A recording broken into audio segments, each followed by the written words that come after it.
Shalom Bapak Ibu, Saudara yang kasihi Tuhan, saya ucapkan selamat pagi, selamat bertemu kembali bersama-sama di pagi hari ini untuk kita beribadah kepada Tuhan melalui ibadah online.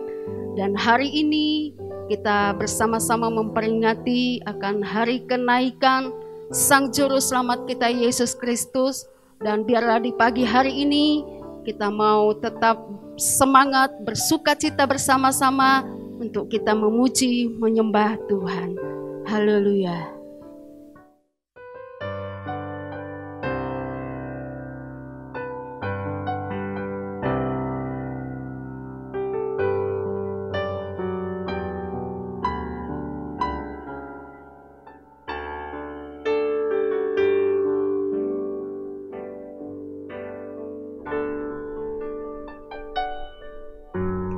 Ku hidup oleh anugerah-Mu, yang terbaik ku terima dari-Mu. Rancangan-Mu indah bagiku, sebab ku hidup selalu di dalam-Mu. Tiada pernah ku meragukan bukti kasih dan karya salib-Mu. Kau telah mati gantikan hidupku, sebab itu ku selalu bersyukur. Kasih-Mu memulihkan hidupku, kuasa-Mu membangkitkan rohku, darah-Mu telah tercurah bagiku, pengorbanan-Mu sempurna.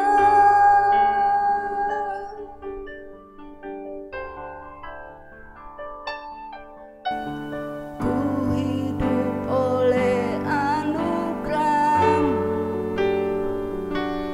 yang terbaik ku terima dari-Mu. Rancangan-Mu indah bagiku, sebab ku hidup selalu di dalam-Mu. Tiada pernah ku meragukan bukti kasih dan karya salib-Mu. Kau telah mati gantikan hidupku, sebab itu ku selalu bersyukur. Kasih-Mu memulihkan hidupku, kuasa-Mu membangkitkan rohku, darah-Mu telah tercurah bagiku, pengorbanan-Mu sempurna. Kasih-Mu memulihkan hidupku, kuasa-Mu membangkitkan rohku, darah-Mu telah tercurah bagiku, pengorbanan-Mu sempurna. Pengorbanan-Mu sempurna.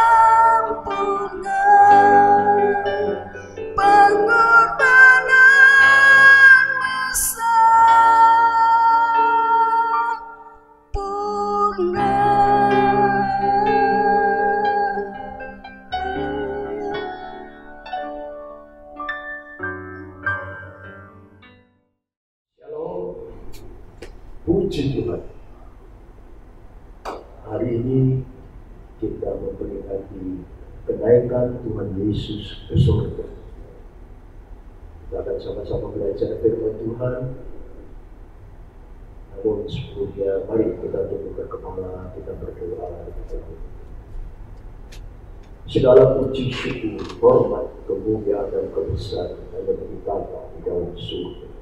Bapa yang baik, sungguh kami bersyukur kalau hari ini kembali kami boleh mengingat kembalinya Tuhan Yesus ke surga. Banyak hal yang kita bisa belajar, banyak hal yang kami bisa dapat. Kami bersyukur, kami menyerahkan pemberitaan firman Tuhan ke dalam tangan Tuhan. Urapi hamba-Mu yang akan melayani firman. Urapi kami semua yang mendengarnya, supaya firman Tuhan sungguh-sungguh memberkati kami semua. Terima kasih Tuhan. Di dalam nama Tuhan Yesus kami berdoa dan mengucap syukur. Amin. Kalau kita memperingati kenaikan Tuhan Yesus ke surga, apa yang kita pikirkan? Apa yang ada di dalam pikiran kita? Pasti kita akan jawab, banyak hal. Tidak salah. Namun, saya ingin mengingatkan kita semua tentang satu hal yang penting sekali. Kita akan baca dari Kisah pasal 1 ayat 11. Kisah Para Rasul pasal 1 ayat 11. Demikian firman Tuhan. Dan berkata kepada mereka, hai orang-orang Galilea, mengapakah kamu berdiri melihat ke langit? Tuhan Yesus ini yang terangkat ke surga meninggalkan kamu akan datang kembali dengan cara yang sama seperti kamu melihat dia naik ke surga. Amin. Perhatikan. Ya, ini yang tidak boleh kita lupakan. Tuhan Yesus naik ke surga, tapi dia berjanji dia akan datang kembali. Ini yang mesti kita pegang di dalam kita memperingati kenaikan Tuhan Yesus ke surga. Kita juga menantikan kedatangannya kembali. Puji nama Tuhan. Nah, apa yang kita bisa dapatkan dari peristiwa ini?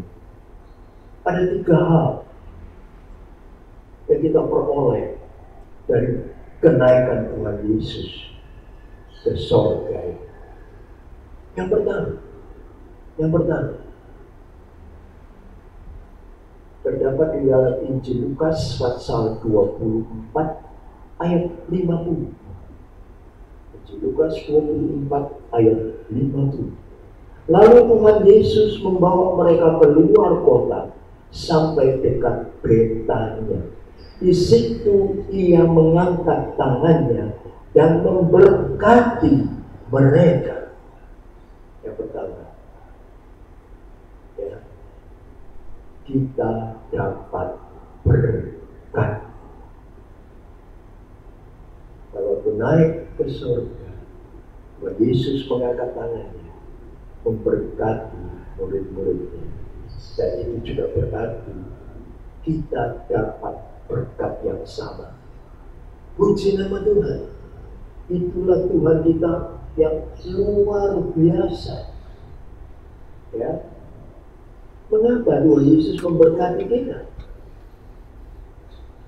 Sebab Tuhan Yesus ingin kita selalu ada dalam lingkup berkat Tuhan, rohani dan jasmani, yang boleh menguatkan kita, mendorong kita untuk tetap bersemangat mengikuti, mengiring Tuhan Yesus dan melayani dia sampai Maranatha, dia datang kembali. Dan sebab itu, ini yang perlu menjadi perhatian kita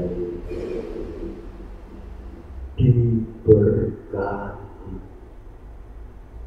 Tuhan Yesus berikan berkat-Nya dalam hidup kita. Sebab kita tidak perlu khawatir apapun. Berkat Tuhan senantiasa menyertai kita. Puji nama Tuhan. Yang kedua, yang tidak kalah pentingnya, apa yang kita dapat? Ya, apa yang kita dapat? Dan sudah diberkati yang pertama, dan sekarang kita melihat yang kedua.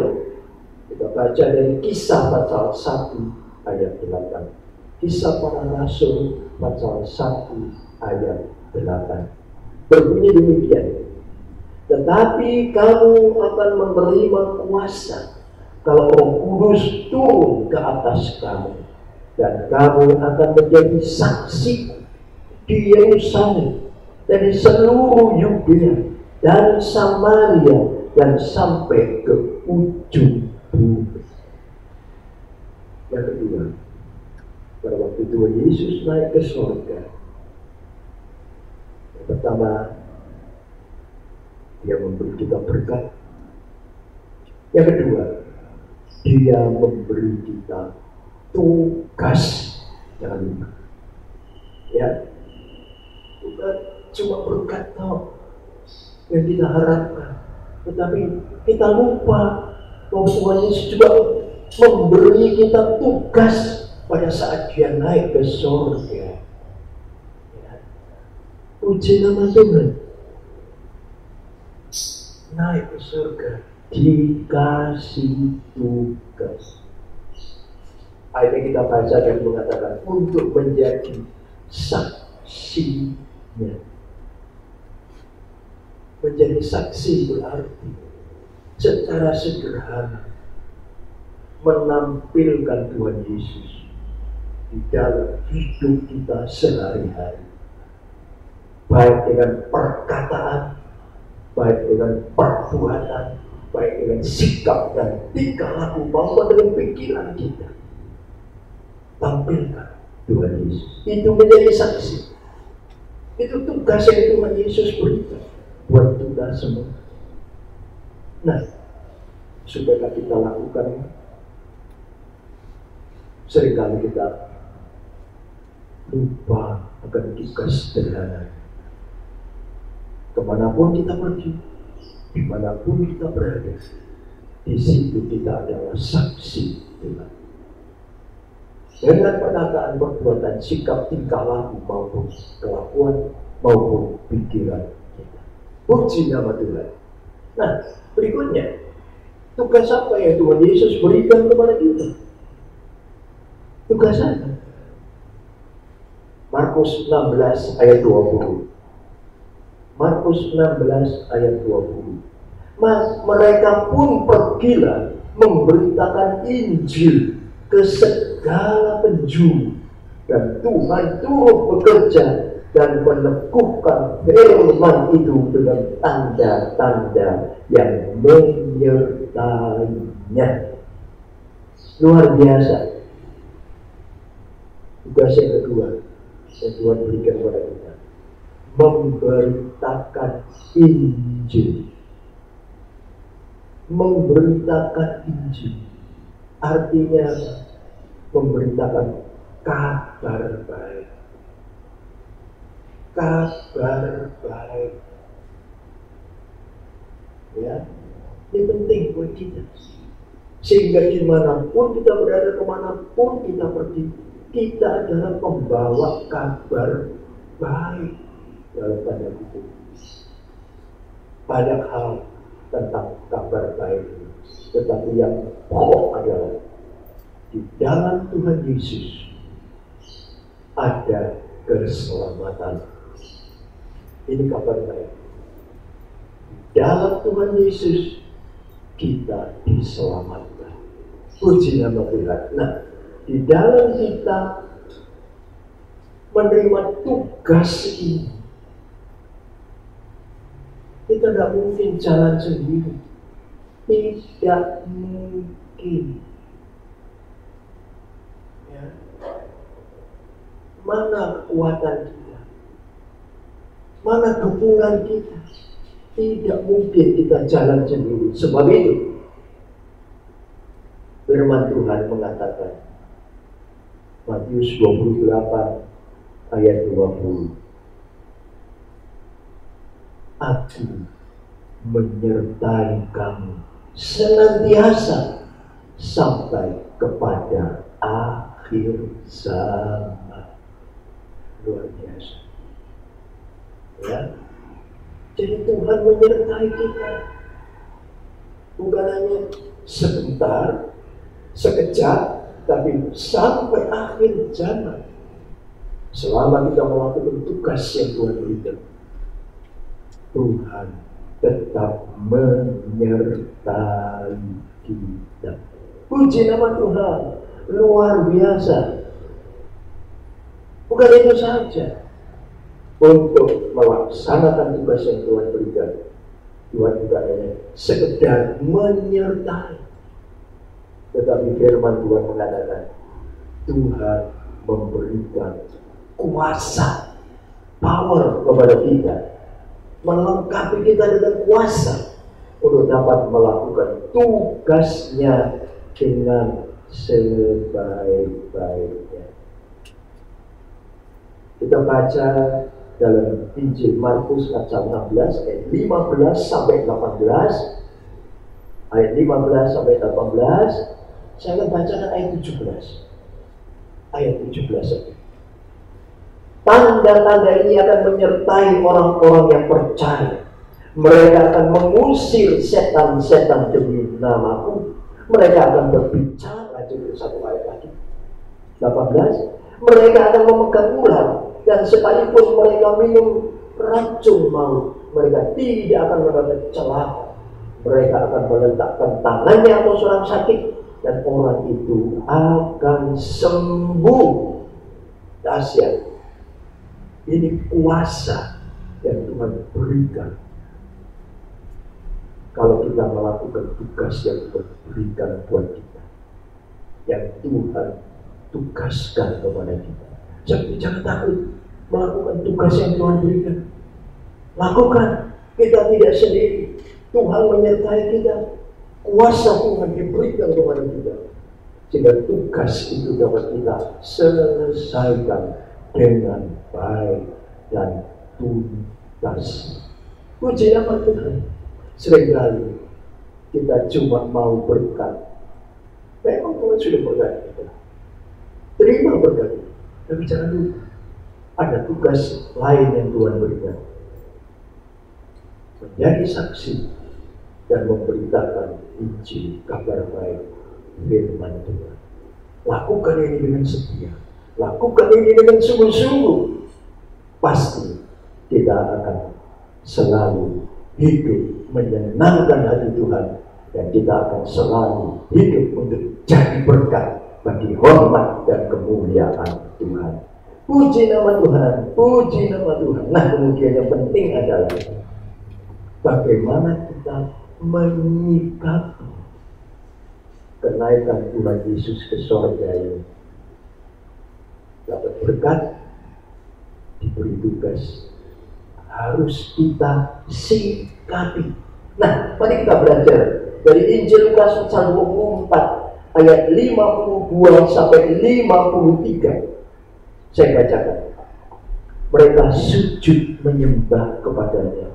Lalu mereka pulang ke Yerusalem dengan sangat bersuka cita. 53. Mereka senantiasa berada di dalam bait Allah dan memuliakan Allah. Amin. Puji Tuhan. Nah, mari kita melihat sikap yang pertama. Ya, jelas ya sudah.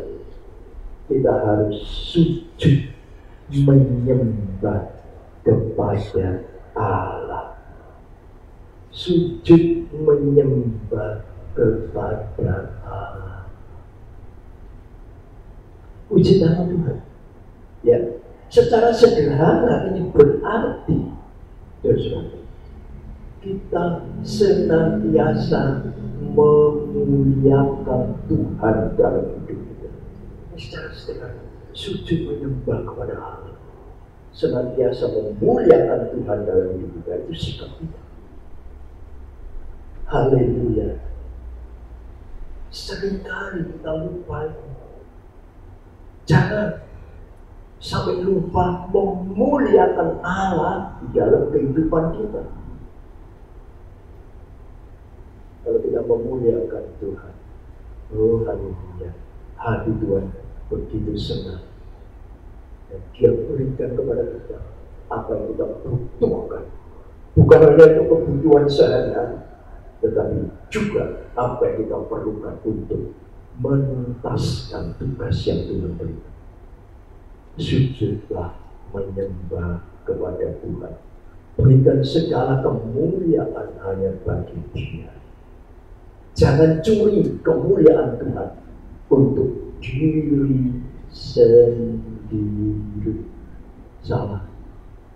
Kembalikan segala kemuliaan hanya bagi Tuhan Yesus Kristus. Dia layak dipuji, Dia layak disembah, Dia layak dimuliakan.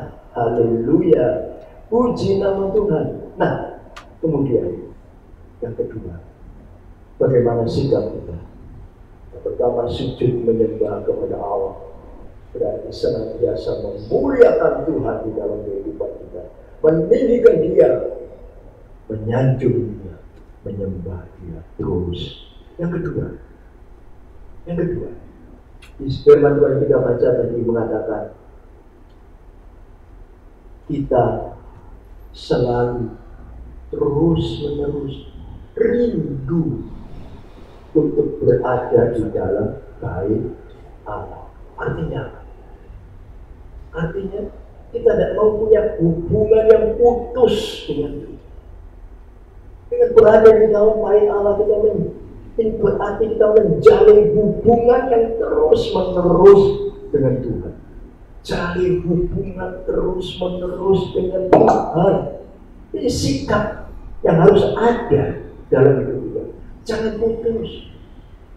Secara sederhana ini berarti hidup dalam doa. Berdoalah senantiasa. Tetaplah berdoa. Jangan jemu berdoa. Luar biasa. Hubungan dijalin dengan Tuhan tidak putus. Kalau kita terus menjalin hubungan dengan Tuhan, berarti kita hidup melekat dengan Tuhan, tak terpisahkan dari Tuhan. Dahsyat. Itu yang indah. Sebab itu kita tahan menghadapi segala sesuatu, berani menghadapi segala sesuatu, tidak takut menghadapi segala sesuatu. Sebab tahu melekat dengan Tuhan, senantiasa bersama dengan Tuhan. Haleluya. Jika Tuhan di pihakku, siapakah yang bisa melawan aku? Tidak ada. Ya, ini penting untuk kita perhatikan. Jangan putus Tuhan. Terus melekat dengan Tuhan. Ini sikap yang kedua. Ya, sikap yang ketiga. Murid-murid dikatakan pulang kembali ke Yerusalem dengan penuh sukacita. Haleluya. Jadi perhatikan, orang yang suka sujud menyembah kepada Allah, suka memuliakan Tuhan dalam hidupnya, dan punya hubungan yang tidak terpisah dengan Tuhan, melekat dengan Tuhan, hidup dalam doa, maka kehidupannya senantiasa dipenuhi dengan sukacita. Dipenuhi dengan sukacita. Apapun yang terjadi, sukacitanya takkan bisa lenyap. Sebab sukacitanya seperti mata air yang memancar dari dalam hatinya, yang terus menerus ada. Jadi kita melihat, yang kita terima, kita sikapi, kita menyikapi dengan memuji, memuliakan Tuhan. Selalu hidup dekat dengan Tuhan, penuh sukacita, dan sebagai akibatnya kita terima sukacita. Kita melihat orang yang penuh sukacita akan melaksanakan tugas yang Tuhan berikan dengan penuh semangat, dengan giat dan dengan sungguh-sungguh, sehingga mampu menuntaskan semua tugas yang Tuhan berikan. Itulah makna kita memperingati kenaikan Tuhan Yesus ke surga. Kita diberkati, kita dapat tugas, kita menyikapinya dengan apa? Memuji, memuliakan Tuhan, dengan hidup dekat Tuhan, melekat dengan Tuhan dalam doa. Dan itu yang membuat hati kita penuh sukacita, sehingga kemanapun kita pergi, dimanapun kita berada, sukacita itu mendorong dan membuat kita untuk terus hidup sebagai saksi, sebagai pemberita-berita kesukaan, sampai dia datang kembali kali yang kedua untuk menjemput kita pulang. Puji nama Tuhan. Amin. Mari kita tundukkan kepala. Kami bersyukur Tuhan kalau dalam memperingati kenaikan Tuhan Yesus ke surga, kami kembali diberi nasihat, kami kembali diberi teguran, kami kembali diberi petunjuk dan arah.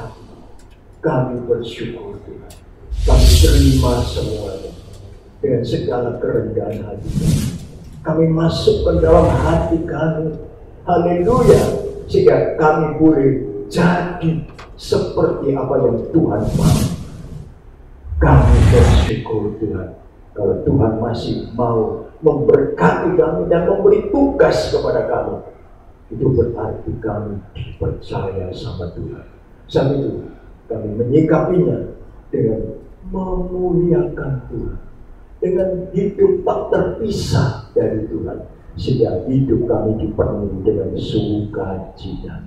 Terima kasih Tuhan, biarlah firman-Mu boleh tertanam di dalam hati kami masing-masing, sehingga kami yang mendengar firman-Mu, kami diberkati oleh Tuhan. Haleluya. Terima kasih Tuhan, terima kasih berkat-Mu atas anak-anak-Mu sekalian, berkat-berkat rohani dan berkat-berkat jasmani yang kami terima di dalam nama Tuhan Yesus, Juru Selamat kami. Terima kasih Tuhan, haleluya. Amin.